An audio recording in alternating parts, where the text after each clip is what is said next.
আসসালামু আলাইকুম এভরিওয়ান। কি অবস্থা সকলের? আশা করি সকলে অনেক বেশি ভালো আছেন। আমরা ফার্স্টে চলে গেছিলাম কালেক্টরি ভবনে।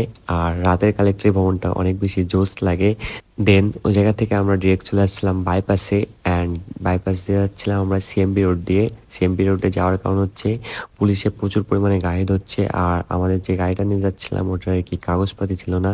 তাই আরকি আমরা ডিরেক্ট ধর্মতলাতে যাচ্ছিলাম বাইপাসের দিকে। দেন আরিফপুর থেকে একটা ট্রেন যাচ্ছিল। তাই আরকি আমাদের গাড়িটা স্টপ করে দিছিল। আর আমার কোনো কাজ ছিল না।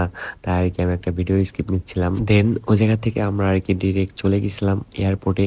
অ্যান্ড গাইস দেখেন আজকের আকাশটা কত পরিমাণে সুন্দর লাগছিল, হালকা হালকা লালচে ছিল, অনেক সুন্দর লাগছিল। অ্যান্ড ওই জায়গায় কিছুক্ষণ আড্ডা দিলাম, আড্ডা দিয়ে শেষ করে দেন আমরা চলে আসলাম আরিফপুরে। আর এই মামার কদবেল মাখাটা আমার অনেক সুন্দর লাগে, আপনারা এসেও ট্রাই করতে পারবেন। মামার এই কদবেল মাখাটা আপনারা আরিফপুরে পেয়ে যাবেন। দেন ওই জায়গা থেকে আমরা ডিরেক্ট প্যারিস রোডে যাচ্ছিলাম। আর আজকে প্রচুর পরিমাণে শীত ছিল, অনেক বেশি শীত লাগছিল। দেন ওই জায়গা থেকে আমরা চলে এসেছিলাম প্যারিস রোডে। আর প্যারিস রোডে আমরা ভেলপুরি খেতে এসেছিলাম। আর এই মামার ভেলপুরিটা আমার অনেক মজা লাগে, আপনারাও এসে ট্রাই করতে পারবেন। এটা প্যারিস রোডে মামা বিক্রি করে ভেলপুরিটা।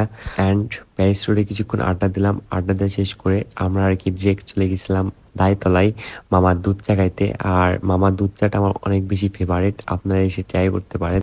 দেন অনেক রাত হয়ে গেছিল আর বাসার দিকে যাওয়ার দরকার ছিল, তাই আর কি আমরা বাসার দিকে ব্যাক করি। আর আজকের ব্লগ ভিডিওটা এই পর্যন্তই। Thanks for the watching video. আল্লাহ হাফেজ।